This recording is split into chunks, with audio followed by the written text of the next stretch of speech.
بسم الله الرحمن الرحيم. அஸ்ஸலாமு அலைக்கும் வரஹ்மத்துல்லாஹி வபரகாத்து. அன்பிற்குரிய சகோதர சகோதரிகளே,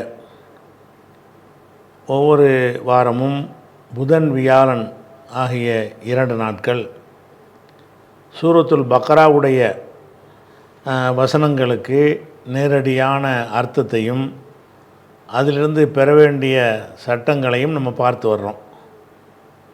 இதுவரைக்கும் 195 வசனங்களை பார்த்துவிட்டு 196வது வசனத்தின் சில பகுதிகளை நம்ம பார்த்து முடிச்சிருக்கிறோம். அந்த 196வது வசனத்தில் அடுத்த தொடர்ச்சியாக உள்ள விஷயம் என்னன்னு கேட்டால், அல்லாஹ் ஹஜ்ஜு உம்ராவை அல்லாவுக்காக பூர்த்தி செய்யுங்க, இடையில முடிச்சிடாதேன்னு சொல்லிடுறான். அதை முறிச்சிடாதுன்னு சொல்லிவிட்டு சில நேரங்கள் நீங்கள் தடுக்கப்பட்டீங்கன்னா உங்களால் செய்ய முடியாமல் போயிடும். அதுக்கு நீங்கள் ஹதிங்கிற பழிப்பிராணியை கொடுங்கன்ட்டு அந்த சட்டத்தை எல்லாம் முடிச்சிட்டான். அதுபோக நம்ம அதுக்கு முன்னாடி நீங்கள் தலையை மலிச்சிடாதீங்கன்னு வர சொல்கிறான்ல. அல்ல என்ன செய்கிறான்னு கேட்டால், இந்த ஹஜ்ஜு உம்ராவை நீங்கள் நியத்து பண்ணிட்டு போயிட்டீங்கன்னு சொன்னால் எல்லா கிரிகைகளையும் முடித்து விட்டு இறுதியாக என்ன செய்யணும், மொட்டை அடித்து தான் நீங்கள் அதிலிருந்து விடுபடணும், அல்லது தலைமுடியை குறைத்து தான் அந்த ஹஜ்ஜில் இஹ்ராமிலிருந்து விடுபட வேண்டும் என்றும் எல்லாம் சொல்கிறான்ல. இந்த இடத்துல இதுலேயும் ஒரு சலுகை சிலருக்கு வரும். என்ன சலுகைன்னு கேட்டால், ஒருத்தர் இஹ்ராம் கட்டிட்டார்.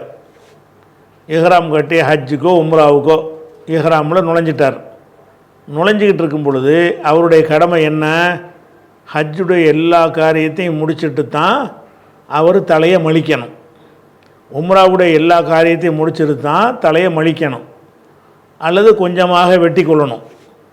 இப்போ என்ன வருதுன்னு கேட்டால், இவர் ஹஜ்ஜுக்கு இஹ்ராமில் நுழைஞ்சிட்டார். நுழைஞ்ச அன்றைக்கி தான் இஹ்ராம் கட்டியிருக்கிறாரு. அடுத்த நாள் என்ன இருக்குதுன்னு கேட்டால், தலையெல்லாம் சிறங்கு இருக்குது, ஒரே பேன் அரிப்பாக இருக்குது. அது மொட்டை அடித்து ஆகணுங்கிற ஒரு நிலையில் அவர் இருக்கிறார். ஆனால் ஹஜ்ஜுடைய கிரிகைகளை அவர் ஒன்றும் செய்யலை, முடிக்கலை. ஹஜ்ஜு கிரிகைகளை முடிச்சுட்டு தானே மொட்டை அடிக்கணும்.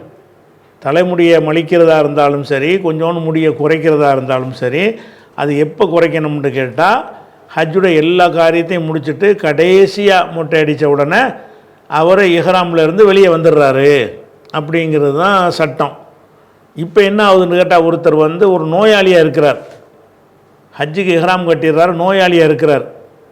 டாக்டர் என்ன செய்கிறாங்கன்னு கேட்டால், ரொம்ப நீங்கள் தலைமுடி எடுத்துருங்க, உங்களுக்கு பிரச்சனை வரும் அப்படின்னு சொல்கிறாங்க. ஹஜ்ஜுடைய காரியம் ஒன்று முடிக்கலன்னு கொஞ்சம் பாக்கி இருக்கிறது.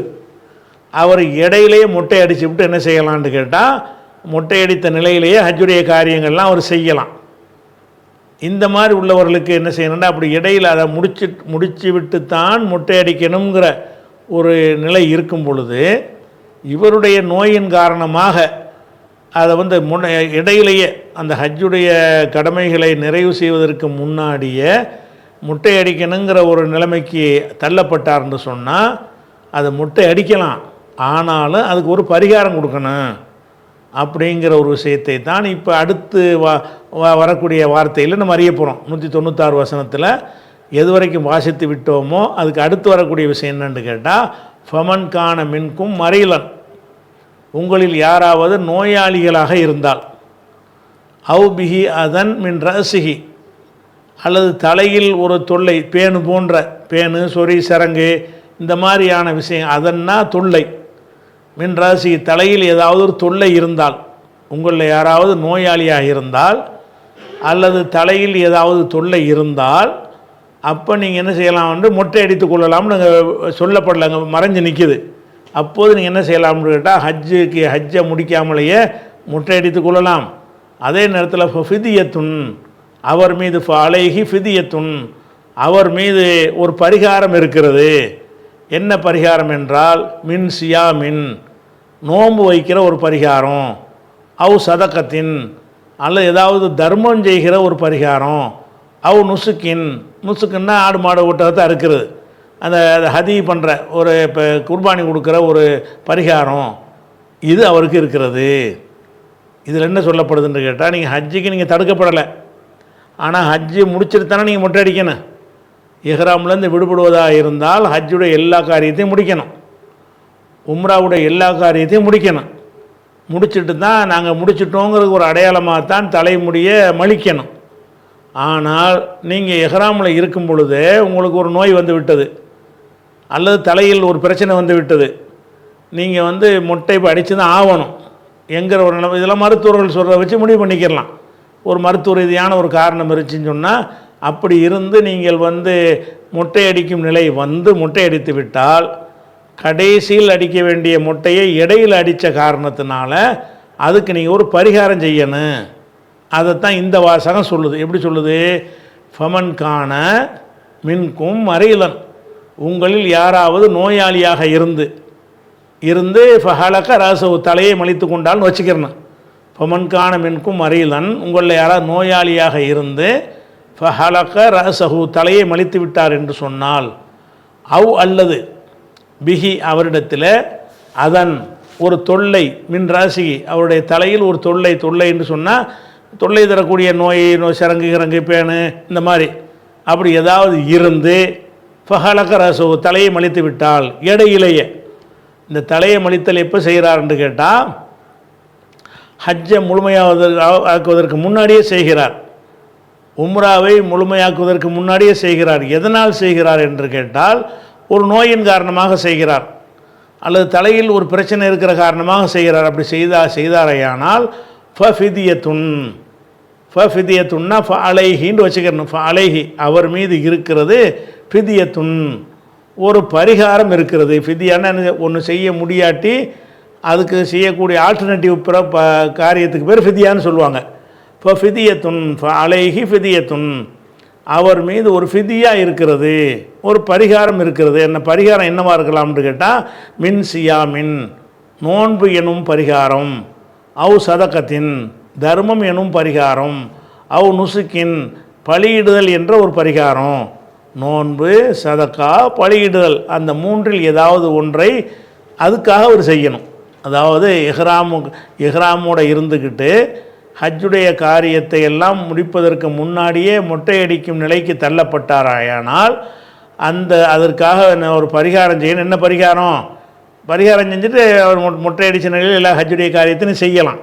பரிகாரம் செஞ்சிட்டார்ல, என்ன பரிகாரம் செய்யணும்னு கேட்டால், நோன்பு வைக்கணும், அல்லது சதக்கா கொடுக்கணும், அல்லது நுசுக்கு பலியிடணும். இந்த மூன்றில் ஏதாவது ஒரு பரிகாரத்தை செய்யுங்கள் என்று சொல்லி அந்த வசனத்தில் ஒரு அடுத்த பகுதி, ஒன்று வசனம் முடியலை, 196வது வசனத்தில் அடுத்த ஒரு சட்டத்தை இதில் எல்லாம் சொல்லுகிறான். இதில் வந்து நமக்கு வந்து ஒரு இந்த அர்த்தம் வழங்கினாலும் வழங்காது. நோன்பு வைக்கிறேன்னா எத்தனை நாள் வைக்கிறது அது இங்கே சொல்லப்படலை. தர்மம்னா எவ்வளோ தர்மம் செய்கிறது அது சொல்லப்படலை. நுசுக்குண்டா என்ன பலி கொடுக்கறது அதுவும் சொல்லப்படலை. ஆனால் மூணில் ஏதாவது ஒன்று செய்யுங்கன்னு வருது. அப்போ இதுக்கு விளக்கம் இல்லாமல் இருக்குதுல்ல, இந்த விளக்கம் இல்லாமல் இருக்கிறதுக்காக வேண்டி நம்ம ஹதீஸில் தேடணும்னு சொன்னால், ஹதீஸில் இதுக்கு நமக்கு விளக்கம் கிடைக்கிறது. என்ன ஹதீஸில் விளக்கம் கிடைக்கிறதுன்னு கேட்டால், புகாரியில் 4190வது ஹதீஸ். அந்த ஹதீஸில் என்ன வருதுன்னு கேட்டால், காபி பின் உஜ்ரா என்பவர் அறிவிக்கிறார். காபி பின் உஜ்ராங்கிற ஒரு சஹாபி அறிவிக்கிறார். என்ன சொல்கிறாருன்னு கால் அவர் சொல்கிறாரு, அத்தா அலையன் நபிய ஸல்லல்லாஹு அலைஹி வஸல்லம், என்னிடத்தில் ரசூல்லா வந்தார்கள். எப்போ வந்தார்கள்னா, ஜமனல் ஹுதைபியாவுடைய ஆண்டின் போது வந்தார்கள். ஹுதைபியா நேரத்தில், ஹுதைபியாண்டா என்ன அர்த்தம், அந்த போக முடியாமல் இருந்தாங்கள்ல, தடுக்கப்பட்டாங்கள்ல, அப்போ வந்து ரசூல்லா என்னிடத்தில் வந்தார்கள். அப்போ ஒல் கம்லு எத்தனாசரோலா வஜ்ஹி, என் முகத்தில் வந்து பேன் ஓடிக்கிட்டே இருக்கிறது.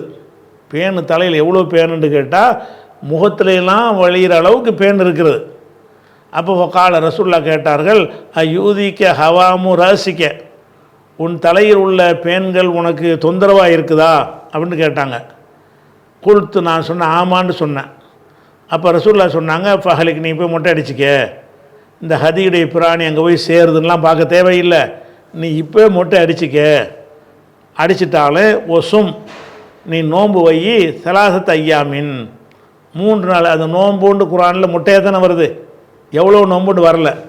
இதுக்குள்ள பரிகாரம் என்னென்னு கேட்டால் 3 நாள் நோன்பு. அப்போ இந்த மாதிரி ஏதாவது இஹ்ராமுடைய முடிக்கிறதுக்கு முன்னாடி நீங்கள் மொட்டை அடிக்கும் நிலைக்கு தள்ளப்பட்டீங்கன்னு சொன்னால் 3 நோன்பு வைக்கணும். ஒசும் சலாசத்த ஐயாமின், 3 நாள் நோன்பு வைப்பீராக.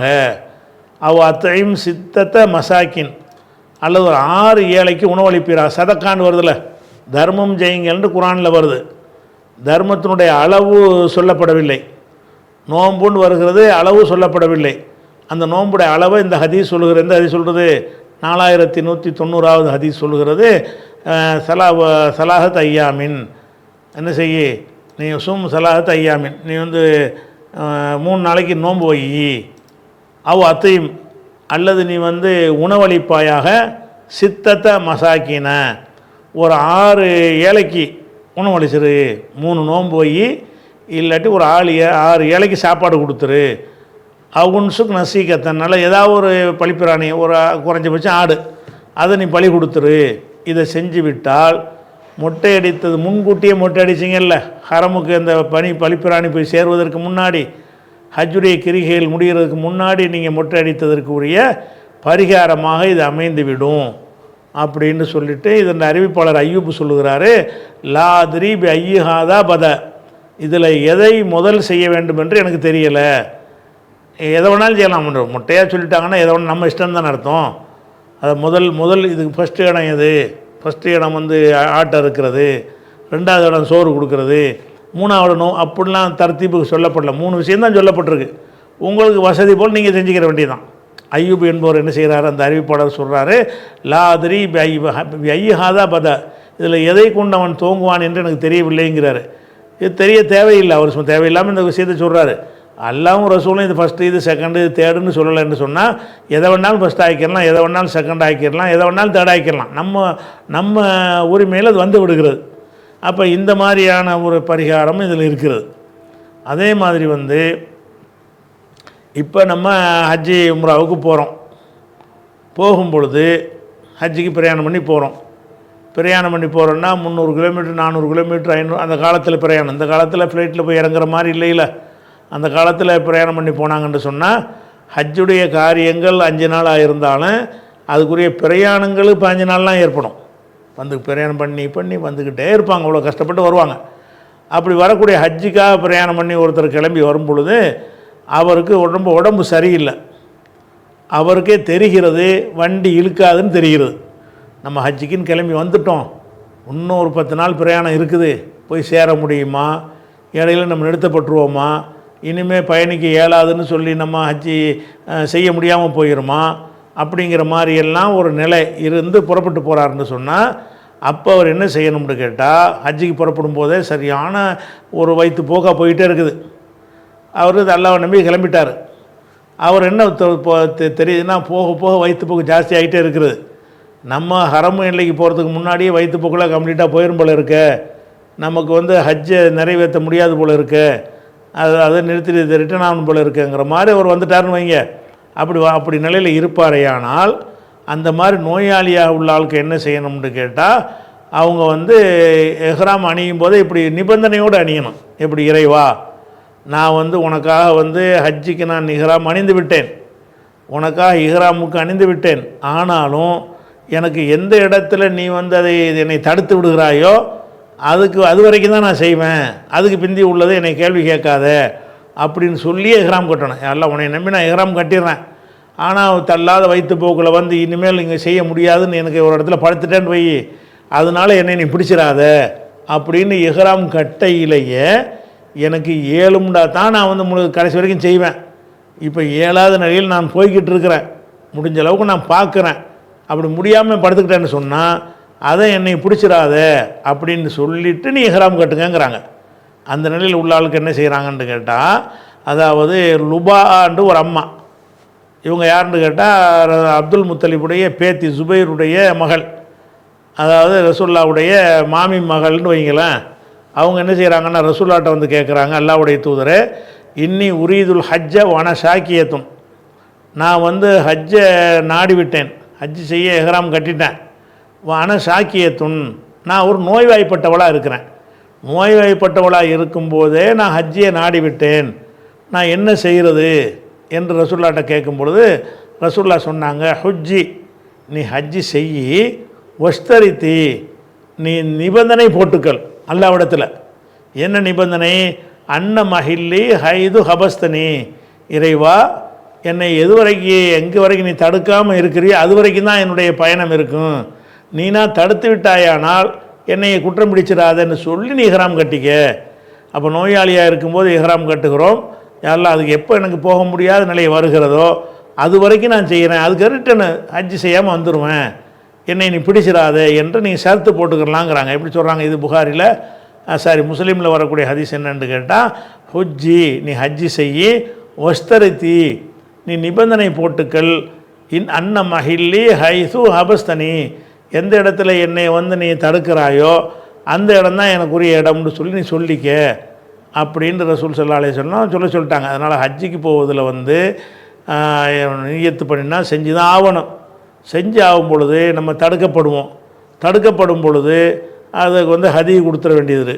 தடுக்கப்படலைன்னு சொன்னால் நமக்கு ஒரு நோயின் காரணமாக அந்த ஹஜ்ஜுடைய கிரியை செய்வதற்கு முன்னாடியே நம்ம தலைமலிக்க வேண்டிய நிலை வந்துச்சுன்னு சொன்னால் அதுக்கு ஒரு பரிகாரத்தை கொடுத்துட வேண்டியது. போகும்போதே நோயாளியாக இருக்கிறோம், போய் சேருவோமா இல்லையான்னு சந்தேகம் வரும் என்று சொன்னால், இறைவா நல்லபடியாக கொண்டு போய் சேர்த்தா சேரு, இல்லைன்னா என்னை கேள்வி கேட்காத அப்படின்னு ஒரு கண்டிஷன் போட்டுக்கிறங்கன்றாங்க. இது அந்த நோய்க்கு உள்ள ஒரு சட்டம். அடுத்து என்னென்னு கேட்டால், இப்போ ஆயத்துக்கு வந்துடுவோம். அதே 196வது வசனம் தான் அதனுடைய எஞ்சிய பகுதி. அதில் என்ன வருதுன்னு கேட்டால், ஃபைதா அமின்தும் நீங்கள் அச்சமற்ற நிலையை அடைந்தால். ஃபைதா அமின்தும்டா இப்போ ஏற்கனவே சொன்னது ஒரு அச்சமான நிலை. ஏன்னாட்டா இவங்க உம்ராவுக்கு போகிறாங்க, எதிரிகள் தடுத்துவிட்டாங்க, போக முடியலை, திரும்பி வர்றாங்க, ஒப்பந்தம் பண்ணிட்டு வர்றாங்க. இது அச்சமான ஒரு நிலையாக இருக்கிறது. இந்த நிலை மாறிடுச்சு. இப்போ ஃபைதா அமின்தும் நீங்கள் அச்சமற்ற நிலை அடைந்தால்னு என்ன அர்த்தம்? நீங்கள் பாட்டுக்கு எந்த தடையும் இல்லாமல் ஹஜ்ஜிக்கு போகலாம், எந்த தடையும் இல்லாமல் உம்ராவுக்கு போகலாம். அந்த மக்காவுடைய ஆட்சி உங்கள் கையில் வந்துருச்சுன்னு வைங்களேன். அப்படி அது மாதிரி ஃபைதா அமின்தும், அமினை என்றால் பயமற்ற ஒரு நிலை. அமினண்டா என்ன அர்த்தம்? பயமற்ற ஒரு நிலைக்கு அமினன்னு சொல்கிறது. ஃபைதா அமின்தும் நீங்கள் அச்சமற்ற நிலையை அடைந்தீர்களேயானால் அதுக்கப்புறம் என்ன செய்யணும்னு கேட்டால், நீங்கள் ஹஜ்ஜு தானே செய்யணும். அப்படி ஹஜ்ஜை செய்யும் பொழுது இதை முதல்ல கருத்தை விளங்கிட்டு அர்த்தத்தை பார்ப்போம். இந்த ஹஜ்ஜி என்பதில் 3 வகை இருக்குது. ஹஜ்ஜி செய்வதில் என்ன இருக்குது? 3 வகை இருக்குது. ஒரு வகை என்னன்னு கேட்டால், ஹஜ்ஜி மட்டும் ஒருத்தர் செய்வது. ஒருத்தர் என்ன செய்கிறாரு? போகிறாரு, 8வது நாளைக்கு போய் ஹஜ்ஜுடைய காரியத்தை ஆரம்பிக்கிறாரு. 13ஆம் நாள் வரைக்கும் இருந்து கல் எறிஞ்சிட்டு 12 வரைக்கும் இருந்து கல் எறிஞ்சிட்டு மொட்டை அடிச்சுட்டு திரும்பிடுறாரு. இதை மட்டும் செய்கிறார். இந்த ஹஜ்ஜி மட்டும் செய்வதற்காக ஒருவர் பிரயாணம் பண்ணி போனாரையானால், போயிட்டு ஹஜ்ஜி மட்டும் செஞ்சுட்டு வந்தாரையானால், அவர் எந்த ஒரு பிராணியையும் ஹதி என்கிற பெயரில் கொடுக்க தேவையில்லை. குர்பானி இது கிடையாது, ஹதி கொடுக்கணும்ல, ஹதி கொடுக்க தேவையில்லை. ஹஜ்ஜிக்கு அது அவசியமே கிடையாது. ஹஜ்ஜி மட்டும் ஒருத்தர் செய்ய நாடினாரையானால் அவருக்கு என்ன தேவையில்லை? எந்த ஒரு பழிப்பிராணியையும் கொண்டு போக தேவையில்லை. போகணும், ஹஜ்ஜை செய்யணும், வந்துடணும். இதுக்கு பேர் இது இஃப்ராதுன்னு சொல்லுவாங்க. இந்த ஹஜ்ஜிக்கு பேர் என்னது? இஃப்ராத் என்றால் தனித்து ஹஜ்ஜி செய்தல், ஹஜ்ஜி மட்டும் செய்தல், அதுக்கு பேர் இஃப்ராது என்று சொல்வார்கள். இன்னொரு வகை என்னன்னு கேட்டால், கிரான் என்று ஒரு வகை இருக்குது ஹஜ்ஜிலேயே. ஹஜ்ஜி செய்வதில் என்ன இருக்குது? கிரான் என்று ஒரு வகை. கிரான் என்று சொன்னால், இப்போ உதாரணமாக நீங்கள் ஹஜ்ஜி செய்ய போகிறீங்க. இப்போ 8வது நாளில் இருந்து உங்களுக்கு ஹஜ்ஜுடைய கிரியை ஆரம்பிக்குதுல, நீங்கள் என்ன செய்கிறீங்கன்னா ஒரு 5வது நாளைக்கே போயிடுறீங்க. பேர் 5ல், பேர் 6க்கு போயிடுறீங்க, பேர் 7க்கு போயிடுறீங்க. போய் என்ன செய்கிறீங்கன்னு கேட்டால், அந்த இஹ்ராம் அணிந்து உடனே உம்ரா செய்கிறீங்க. உம்ராவை செஞ்சு முடிச்சுட்டு அதே உம்ராவிலேயே அப்படி கண்டினியூவாக ஹஜ்ஜையும் செய்கிறீங்க. இதை செய்கிறவங்க என்ன செய்வாங்கன்னு கேட்டால், ரொம்ப நாளைக்கு முன்னாடி போக மாட்டாங்க. அதான் ஹஜ்ஜை உம்ராவை சேர்த்து செய்ய நினச்சிங்க. ஒரு இஹ்ராமில் ஹஜ்ஜையும் செய்யணும், உம்ராவையும் செய்யணும். அப்படி நினைக்கிறவங்க என்ன செய்வாங்கன்னு கேட்டால், இப்போ துல்ஹஜ்ஜி 8ல் தானே ஹஜ்ஜுடைய கிரியை ஆரம்பிக்குது. துல்ஹஜ்ஜி 6க்கு போயிடுவார். துல்ஹஜ்ஜி 6ல் போய் என்ன செய்வார்னு கேட்டால், உம்ராவை செய்வார் இஹ்ராம் அணிந்து. அந்த உம்ரா செஞ்சுட்டு அந்த இஹ்ராமில் இருப்பார். அந்த இஹ்ராம்லேருந்து விடுபடாமல் அந்த இஹ்ராமில் இருந்து கொண்டு ஹஜ்ஜுடைய நாள் வந்தவுடனே ஹஜ்ஜையும் சேர்த்து செய்வார். ஒரு இஹ்ராமில் 2ஐயும் சேர்த்து செய்வது. ஒரு இஹ்ராமில் என்ன செய்வது? ஹஜ்ஜை உம்ராவையும் சேர்த்து செய்கிறது. இதுக்கு பேர் என்னென்னு கேட்டால் கிரான் என்று ரெண்டையும் சேர்த்து செய்வது என்று அதுக்கு ஒரு அர்த்தம். இதுக்கு பேர் இஹ்ராம், இதுக்கு பேர் இது ஒரு ஹஜ்ஜுடைய வகை. இன்னொரு வகை என்னென்னு கேட்டால் தமத்துண்டு ஒரு வகை இருக்குது. தமத்துண்டா என்னென்னு கேட்டால் ஹஜ்ஜிக்கு ரொம்ப நாளைக்கு முன்னாடியே போயிடுறது. இப்போ ஹஜ்ஜி 8 தானே வருது, 8 போகிறதுக்கு பதிலாக துல்ஹஜ் 1க்கே நீங்கள் போயிடுறது, துல்காதாவுக்கே போயிடுறது. சில ஆளுக்கு 1 மாதம் முந்தையே போயிடுவாங்க. போய் என்ன பண்ணுறேன்னு கேட்டால் உம்ராவுக்கு இஹ்ராம் கட்டிவிட்டு அந்த இஹ்ராமில் உம்ரா செஞ்சு முடித்த உடனே இஹ்ராமிலேருந்து விடுபட்டுருவார். இஹ்ராமிலேருந்து விடுபட்டுட்டு சும்மாவே இருப்பார். மக்காவில் என்ன செய்வார், உள்ளூர் மக்கள் மாதிரி இருப்பார். இஹ்ராமுடைய எந்த சட்டமும் அவருக்கு பொருந்தாது. அதாவது இப்போ துல்காதா 15ன்னு வச்சுக்கிறோமா, துல்காதா துல்ஹஜ் மாதத்துக்கு முந்தின மாதம் துல்காதா. அந்த துல்காதாவுடைய மாதம் ஒரு 15ல் போகிறாருன்னு வைங்க. 15 அன்னைக்கு போய் அவர் இஹ்ராம் போய் உம்ரா செஞ்சிட்டார். உம்ரா செஞ்சிட்டவுடனே தலையை மலிச்சிட்டு சாதாரண ஒரு நிலைக்கு அவர் வந்துடுவார். என்ன செய்வார்னு கேட்டால் அந்த ஊர்லேயே தங்கியிருப்பார். மக்காவில் என்ன செய்வார், இஹ்ராம் இல்லாமல் தங்கியிருப்பார். உள்ளூர் வாசிகளை போல் தங்கியிருப்பார். மனைவியோடு போயிருந்தாருன்னா மனைவியோட சந்தோஷமாலாம் இருந்து கொள்ளலாம், இஹ்ராம்லேருந்து விட்டுவிட்டு. அதுக்கடுத்தது ஹஜ்ஜி வந்த உடனே மறுபடியும் இஹ்ராம் கட்டுவது. ஹஜ்ஜி வந்தோன்னு என்ன செய்கிறது, மறுபடியும் இஹ்ராம் கட்டி அப்புறம் ஹஜ்ஜை நிறைவேற்றுறது. அப்போ என்ன செய்யறதுன்னா ஒரு பயணத்தில் 2 இஹ்ராமை கொண்டு ஒரு பயணத்தில் தான் செய்கிறாரு. ஒரு பயணத்தில் என்ன செய்கிறாருன்னு கேட்டால் அதுக்கு ஒரு இஹ்ராம் இதுக்கு ஒரு இஹ்ராம் வச்சு ஹஜ்ஜை உம்ராவையும் செய்கிறாருன்னு கேட்டால் இதுக்கு பேர் என்னன்னு கேட்டால் தமத்துன்னு சொன்னால் ஜாலியாக இருக்குன்னு அர்த்தம். தமத்துன்னா என்ன அர்த்தம், தமத்துக்கு சரியான அர்த்தம் என்னென்னு கேட்டால் ஒரு என்ஜாய் பண்ணுறது, ஜாலியாக இருக்குது. அதுக்கே அந்த பேர் வந்துச்சுன்னு கேட்டால் இவர் உம்ராவை செஞ்சுட்டு ஹஜ்ஜி வரைக்கும் 1 மாதம் சும்மா உட்காந்துருக்கார்ல, அவர் ஜாலியாக தானே இருக்க போகிறாரு. ஹஜ்ஜுடைய எந்த ஒரு கண்டிஷனும் இல்லையில, ஹஜ்ஜில் இஹ்ராமுடைய எந்த ஒரு கண்டிஷனும் வேட்டையாடக்கூடாதுன்னு சட்டம் இருக்குது. இவருக்கு அது கிடையாது. ஏன் கிடையாது, உம்ரா செஞ்சுட்டு இஹ்ராம்லேருந்து விடுபட்டுட்டார் அவர். அதே மாதிரி அந்த உம்ரா மனைவி மக்களோட சேரக்கூடாது, மனைவியோட சேரக்கூடாது, கணவனோட சேரக்கூடாதுன்னு இருக்குல்ல, இதெல்லாம் சேர்ந்துக்கலாம். கணவன் தம்பதியாக போகிறாங்கன்னு வைங்க, அவங்க தமத்து முறையில் ஹஜ்ஜிக்கு போனாங்கன்னு சொன்னால் உம்ராவை செஞ்சு முடிச்சுட்டு இஹ்ராம்லேருந்து விடுபட்டுட்டு சாதாரண லோக்கல் பீப்புள் மாதிரி இருந்துக்கிடுவாங்க. இருந்தால் என்ன தாம்பத்தியம் ஏற்படலாம், சந்தோஷமாக எல்லாம் செஞ்சுக்கிடலாம். செஞ்சுட்டு ஹஜ்ஜுடைய காரியம் காலம் வரும்போது ஹஜ்ஜுக்கு இஹ்ராம் கட்டி ஹஜ்ஜு செய்வது. இதுக்கு பேர் என்னென்னா தமத்துன்னு சொன்னால் ஒரு என்ஜாய் பண்ணுவதுன்னு இதுக்கு அர்த்தம்னு வைங்களேன். ஏன் இந்த வார்த்தை இதுக்கு சொல்லப்பட்டுச்சுன்னு கேட்டால் ஹஜ்ஜுக்குன்னு போய்விட்டு அவர் உம்ராவை முடிச்சுவிட்டு என்ஜாய் பண்ணிகிட்டு இருக்கிறார். உள்ளூர் மக்கள் மாதிரி எந்த விதமான இஹ்ராமுடைய கண்டிஷன்லையும் வரமாட்டேங்கிறார் அவர். அப்படி ஒரு ஜாலியாக அவர் இருந்த காரணத்தினால அதுக்கு பரிகாரமாக ஒன்று செய்யணும். அவர் போனால் ஹஜ்ஜி செஞ்சுட்டு இந்த இஹ்ராமுடைய அந்த கண்டிஷனோடு வந்துட்டால் பிரச்சனை இல்லை. இவர் தமத்துவ முறையில் ஹஜ்ஜிக்கு போனார்ன்னு சொன்னால் இவர் என்ன செய்கிறாருன்னு கேட்டால் மக்காவுக்கு போயிட்டு புனித இல்லையில் இருந்துக்கிட்டு இஹ்ராமை முடிச்சுட்டு சாதாரண ஆளாக இருந்து கொண்டு சாதாரண மனிதர் செய்யக்கூடிய எல்லா காரியத்தையும் செஞ்சுக்கிட்டு இருக்கிறதுனால கொஞ்சம் என்ஜாய் பண்ணுறாருல வாழ்க்கையை. அதுக்காக வேண்டி என்ன செய்யணும்னு கேட்டால் அதுக்கு ஒரு பரிகாரத்தை கொடுனி அப்படின்னு சொல்லிட்டு அவங்களுக்கு என்ன கொடுக்க வேண்டும் என்று சொன்னால் ஹதி என்கிற பெயரில் ஒரு பிராணியை கொடுக்கணும். இந்த ஹதி எதுக்கு கொடுக்கணும்னா ஹஜ்ஜுக்கு உள்ள கடமை கிடையாது. ஹஜ்ஜை மட்டும் செஞ்சால் அவர் எதுவுமே கொடுக்க தேவையில்லை. நீங்கள் போகிறீங்க, 8வது நாளைக்கு போய் இறங்குறீங்க ஃப்ளைட்டில், அல்ல 10 நாளைக்கு முந்தையே போகிறீங்க, எந்த இஹ்ராம் கட்டாமல் போய் உட்காந்துக்கிட்டு இருக்கிறீங்க, ஹஜ்ஜி டைம் வர்ற வரைக்கும் சும்மா இருக்கிறீங்க. ஹஜ்ஜி வந்தவொன்னே இஹ்ராம் கட்டுறீங்க, உம்ரா செய்யலை, ஹஜ்ஜி மட்டும் தான் செய்கிறீங்க, முடிஞ்சோன்னு ஒடியாந்துடுறீங்க.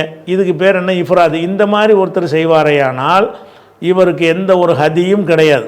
இந்த ஹதின்னு ஒரு பிராணி கொடுக்க சொல்கிறோம்ல, அந்த ஹதி கொடுக்க வேண்டிய அவசியம் இவருக்கு வராது. ஆனால் தமத்துங்கிற முறையில் அவர் செய்வாரையானால் அவருக்கு என்ன செய்யுதுன்னு கேட்டால் அல்லாஹ் என்ன செய்கிறான்டா, நீ அந்த ஹஜ்ஜிக்குன்னு வந்துட்டு ஜாலியாகிட்டு இருக்கியா இல்லையா, ஹஜ்ஜிக்குன்னு பிரயாணப்பட்டு அவங்கேருந்து வந்த பிறகு இஹ்ராம் முடிச்சுப்புட்டு நீ உள்ளூரில் இருக்கிற மக்கள் மாதிரி என்ஜாய் பண்ணிகிட்டு இருந்தால் என்ன அர்த்தம்? அதுக்கு ஏதாவது ஒன்று செய்யணுமா இல்லையா?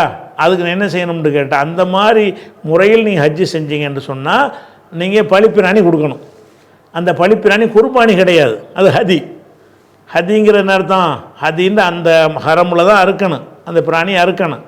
அந்த மாதிரியான முறையில் ஹதி என்பதை கொடுக்க வேண்டும் என்று ஒரு சட்டம் இருக்கிறது. அந்த சட்டத்தை தான் இந்த வசனம் இப்போ சொல்ல போகிறது. என்ன சொல்கிறது? ஃபைதா அமின்தும், நீங்கள் அச்சமற்ற நிலையை அடையும் போது, அதாவது இந்த உம்ராவுக்கோ ஹஜ்ஜிக்கோ நீங்கள் போகும்போது எதிரிகள் உங்களை தடுப்பார்கள் என்று சொன்னால் அப்போ என்ன செய்யணும்னு இதுக்கு முந்தின வசனத்தில் சொல்லியாச்சு, முந்தின வாக்கியத்தில் சொல்லியாச்சு.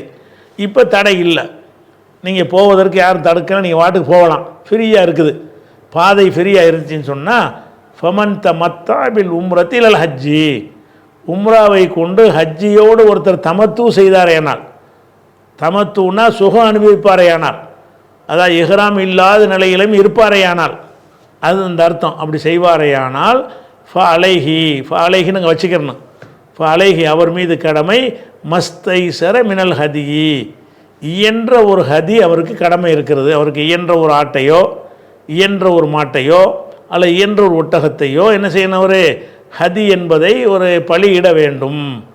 அப்போ தமத்து முறையில் ஹஜ்ஜு செய்தவர்கள் கொஞ்சம் சொகுசாக இருந்த ஒரு காரணத்திற்காக வேண்டி ஹரமுக்கு போய்விட்டு இஹ்ராம் இல்லாமல் உள்ளூர் வாசி மாதிரி இருந்துட்டு ஜாலியாக இருந்தீங்கல்ல, அந்த ஒரு ஜாலியாக இருந்ததுக்கு ஒரு பரிகாரமாக என்ன செய்யணும், நீங்கள் ஒரு ஹதியை கொடுங்க.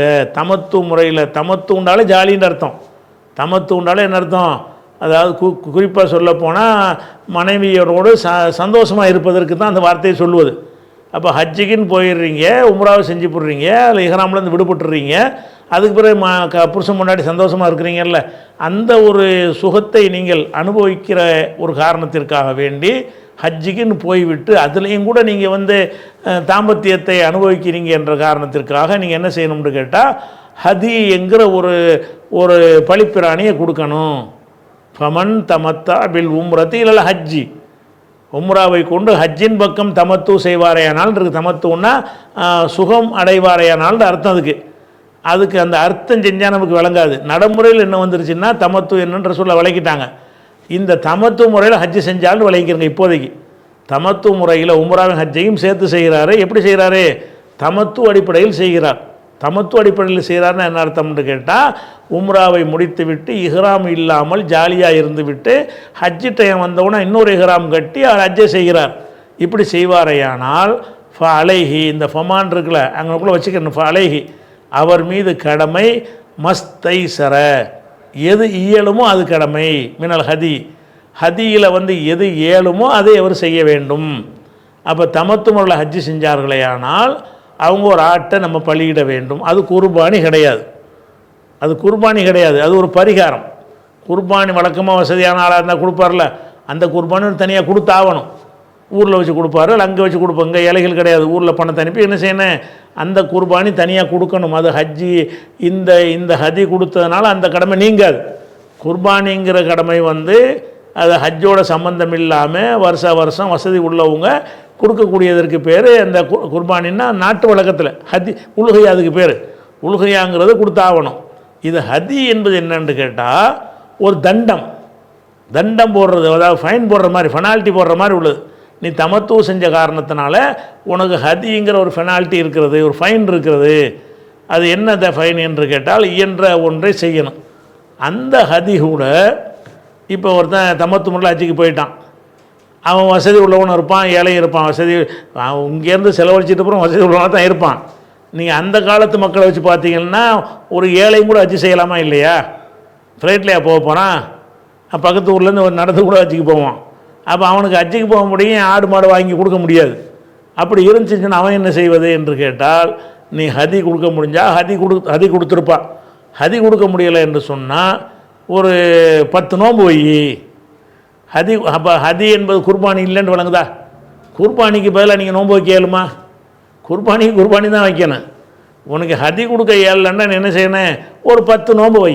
அந்த 10 நோன்பு எப்படி வைக்கணும்னு கேட்டால் 3 நோன்பு அந்த ஹஜ்ஜி பிரயாணத்தில் வச்சிடணும், ஒரு 7 நோன்பு ஊரில் வைக்கணும். மொத்தம் 10,000. அதான் இப்போ இந்த வசனத்தில் எல்லாம் சொல்லி காட்டுறேன். எப்படி சொல்கிறான்னு கேட்டால், ஃபமன் தமத்தா பில் உம்ரத்தி இல்லை ஹஜ்ஜி, ஹஜ்ஜோடு உம்ராவை ஒருத்தர் சேர்த்து செய்வாரையானால் அலைஹின்னு வச்சுக்கிறங்க, அலைஹி அவர் மீது கடமை மஸ்தைசர மினல் ஹதி, இயன்ற ஒரு ஹதி பலிப்பிராணி அவருக்கு கடமை. ஃபமல்லம் எஜித், யார் அந்த பலிப்பிராணியை கிடைக்கவில்லையோ, பெற்றுக்கொள்ளவில்லையோ, பெற்றுக்கொள்ளவில்லையோ அலைஹி அவர் மீது கடமை சியாமு சலாசத்தி ஐயாமின், 3 நாட்கள் நோன்பு நோற்பது கடமை. ஃபில் ஹஜ்ஜி, ஹஜ்ஜி பயணத்திலே 3 நோன்பு வைத்து விட வேண்டும். ஓ சபாத்தின், இன்னொரு 7 நாள் நோன்பு நோற்பது கடமை. இதா ரஜாத்தும், நீங்கள் திரும்பிய பிறகு, இலா பிலாதிக்கும், உங்களுடைய ஊருக்கு திரும்பிய பிறகுன்னு வச்சுக்கிறேன். இதா ரஜாத்தும் இலா பிலாதிக்கும், உங்களுடைய ஊர்களுக்கு வந்த பிறகு ஒரு 7 நோன்பு வைங்க. ஹதின்னா ஹதி கொடுக்கணும். தமத்து ஹஜ்ஜி செஞ்சீங்கன்னா ஹதி கொடுத்துருங்க. ஹதி கொடுக்குறளவுக்கு வசதி இல்லைன்னு சொன்னால் அந்த ஹஜ்ஜி பயணத்தில் இருக்கும்போது ஒரு 3 நோன்பு வச்சு போடுங்க. ஊருக்கு வந்து ஒரு 7 நோன்பு வைங்க. வச்சிங்கன்னா தில்க அஷரத்துன் காமிலா, இது பரிபூர்ணமான 10ஆக ஆகிவிடும். 10 நோன்பு தான் வைக்கணும். அந்த 10 நோன்பை எப்படி வைக்க எல்லாம் சொல்கிறான்னு கேட்டால் 3 நோன்பை ஹஜ்ஜி பயணத்தில் வைங்க, 7 நோன்பை ஊருக்கு வந்த பிறகு செய்யுங்க. அப்போ இந்த ஹதி என்பது என்ன கிடையாது, அது வந்து குர்பானி கிடையாது, நல்லா வழங்குது. இந்த ஹதி என்பது ஹஜ்ஜிக்கு குர்பானி அவசியம் கிடையாது, ஹஜ்ஜிக்கும் குர்பானிக்கு சம்பந்தமே கிடையாது. இவர் ஹதி கொடுக்க சொல்கிற காரணம் என்னென்னு கேட்டால் அவர் என்ஜாய் பண்ணுறாரு, அதுக்கு தான். இவர் ஹஜ்ஜிக்குன்னு போய் என் பொண்டாட்டியோட சந்தோஷமாக இருக்கிறார், பொண்டாட்டி புருஷன் மகிழ்ச்சியாக இருக்கிறாங்க, தாம்பத்தியத்தில் ஈடுபடுறாங்க, ஜாலியாக இருக்கிறாங்க. அப்படி ஜாலியாக இருந்தீங்களா, ஹஜ்ஜிக்குன்னு போயிட்டு ஒரு ஜாலி வேறு உங்களுக்கு கேட்குதுன்னு சொன்னால் ஒரு ஆட்டை கொடுங்குறான்ல. அப்போ அதுக்கு தான் அந்த ஹதிங்கிறத தவிர எதுக்கு இல்லை, ஹஜ்ஜி நிறைவேறுவதற்குரிய கடமையில் ஹதி வராது. அப்போ நீங்கள் ஹஜ்ஜை மட்டும் நீங்கள் செஞ்சீங்க என்று சொன்னால் நீங்கள் ஒரு ஹதியும் கொடுக்க தேவையில்லை. ஒரு குர்பானின்னு உங்களுக்கு வழக்கமான கடமை இருக்கும்ல, அந்த கடமையை ஊரில் நீங்கள் கொடுக்க செஞ்சிட வேண்டியதான். அது ஹஜ்ஜிக்கு சம்மந்தம் இல்லை, அது குர்பானிக்கு ஹஜ்ஜிக்கு சம்மந்தம், அது தனி இது தனி. ஹதி என்பதும் என்னென்னா குர்பானியோட சம்மந்தம் கிடையாது. இது நீங்கள் செஞ்ச ஒரு ஒரு ஒரு சுகம் அனுபவிக்க, தமத்துவன்னா ஒரு சுகம் அனுபவிக்கிறது. இப்போ உதாரணமாக அந்த தமத்துவங்கிற வார்த்தைக்கு வந்து முத்தா என்றும் சொல்வார்கள். முத்தா என்றாலே என்ன அர்த்தம்னு கேட்டால் அந்த கல்யாணத்தில் முத்தா பண்ணுவாங்கல்ல, முத்தா திருமணம்ங்கிறாங்கல்ல, வாடகை திருமணம், அதுக்கு பேர் முத்தா தான். ஹஜ்ஜில் ஜாலியாக இருக்கிறதுக்கு பேர் முத்தா தான். அப்போ தமத்துவ அர்த்தமே என்னென்னு கேட்டால் கணவன் மனைவி ஜாலியாக இருப்பது. கணவன் மனைவி ஜாலியாக இருக்கிறதுங்க. நீங்கள் ஹஜ்ஜிக்கு போகிறீங்க, ஹஜ்ஜிக்கு போனால் என்ன செய்யணும், ஒரு கட்டுப்பாடாக கண்ட்ரோலாக இருக்கிறதுக்கு தானே போகணும். அங்கேயும் போய்கிட்டு உம்ராவை செஞ்சுவிட்டு நீங்கள் ஜாலியாக இருந்தீங்கன்னு சொன்னால் அந்த ஜாலியாக இருந்ததுக்கு தண்டம் கொடுங்க. என்ன தண்டம் கொடுங்க, ஒரு ஹதி கொடுங்க. ஹதி கொடுக்க முடியலைன்னு சொன்னால் 10 நோன்பு வைங்க, 3+7 வைங்கன்னு நல்லா சொல்கிறான். திருப்பி ஒருக்கா இப்போ அர்த்தத்தை பாருங்கள். அமின்தும், நீங்கள் அச்சமற்ற நிலையை அடைந்து, ஃபமன் தமத்தா பில் உம்ரத்தி இல்லை ஹஜ்ஜி, ஹஜ்ஜோடு உம்ராவை சேர்த்து யார் செய்கிறாரோ ஃபலைஹின்னு நானாக வச்சுக்கிறாங்க உங்களுக்குள்ள, ஃபலைஹி அவர் மீது கடமை, மஸ்தைசர மினல் ஹதி, இயன்ற ஹதி வந்து அவருக்கு கடமை. ஃபமல்லம் எஜிது, யார் பெற்றுக்கொள்ளவில்லையோ, இந்த எஜிதுங்கிற வார்த்தை புகாரிலோட வந்துச்சில, வச்சதுன்னா அதிருப்தி அடைவது, கோவப்படுவதுன்னு அர்த்தம். அந்த எஜிது தான் இது. இது வந்து அலான் வந்துச்சுன்னு அர்த்தம் மாறிக்கிறோம்ல, அந்த வார்த்தை தான். ஃபமல்லம் எஜித், யார் பெற்றுக்கொள்ளவில்லையோ, எதை பெற்றுக்கொள்ளவில்லை, ஹதி பெற்றுக்கொள்ள, ஹதி வாங்க காசு இல்லை, அல்ல காசு இருந்தாலும் ஹதி கிடைக்க மாட்டேங்குது, அது ரெண்டுக்கும் வருது. ஃபமல்லம் எஜித், யார் கிடைக்கவில்லையோ அவர் அலைஹி அவர் மீது கடமை, சியாமு சலாசத்தி ஐயாமின் ஃபில் ஹஜ்ஜி, ஹஜ்ஜில் இருக்கும்போதே ஒரு 3 நாள் நோன்பு வைக்க வேண்டும். ஓ சபாத்தின் இதா ரஜத்தும், திரும்பிய பிறகு ஒரு 7 நாள் நோன்பு வைக்க வேண்டும். வந்து தில்க அஷரத்துன் காமிலா, இது பரிபூர்ணமான 10 நோன்பாக ஆகிவிடும். 10 நோன்பு நீங்கள் வந்து அதுக்கு பிராயச்சித்தம், ஹதி கொடுக்கணும், இல்லாட்டி 10 நோன்பு வைக்கணும். அப்போ இந்த 10 நோன்பு வைக்கணும்னு சொல்வதில் இருந்த இது வந்து குர்பானி இல்லைன்னு வழங்குதா இல்லையா? குர்பானி நீங்கள் இன்றைக்கி ஊரில் உங்களுக்கு குர்பானி கடமையாச்சு, அதுக்கு மேலே 10 நோன்பு வைக்கலாமா? குர்பானின்னா குர்பானி தானே கொடுக்கணும். இந்த ஹதிக்கு வந்து ஆல்டர்னேட்டிவ் இருக்குது, வேறு ஒரு பரிகாரம் கூட இருக்குது. அப்படின்னா அந்த ஹதிங்கிறதுக்கு குர்பானிக்கு சம்மந்தமே இல்லை. இதை வச்சுக்கிட்டு தான் ஹஜ்ஜில் வந்து குர்பானி 4 நாள் குர்பானி கொடுக்கலாம், எப்போ வேணாலும் கொடுக்கலாங்கிறாங்க. இந்த ஹதி எப்போ வேணாலும் கொடுக்கலாம், குர்பானியை சொல்லவே இல்லை. இது இந்த ஹதியை வந்து என்ன செய்யணும், எண்ணெய் கொடுக்கணும்னு கிடையாது. நீங்கள் இந்த ஹதி கொடுக்க சொல்லிட்டான்ல அல்ல, நீங்கள் நினச்சிங்கன்னு சொன்னால் பிற 15 கூட கொடுங்க, 10 கூட கொடுங்க, 17 கூட கொடுங்க, 20 கொடுங்கன்னு அதையே கொடுங்க. அந்த ஹதி என்பதற்கு நாள் முக்கியம் கிடையாது, அந்த இடம் தான் முக்கியம். அந்த ஹதிக்கு அதை வச்சுக்கிட்டு குர்பானியை போண்டான்னு கொடுக்கலாம்னு என்ன செய்கிறாங்க, சில சட்டங்கள்லாம் வகுக்கிறாங்க. விளங்கலை, ஹதின்னா என்னென்னு விளங்காமல் ஒரு சாரார் வந்து மக்களை குழப்பி கொண்டிருக்கிறார்கள். இதை விளங்கிக்கணும், இது ஒரு விஷயமாச்சு. அடுத்த வசனம் வந்து நாளைக்கு பார்ப்போம் இன்ஷா அல்லாஹ்.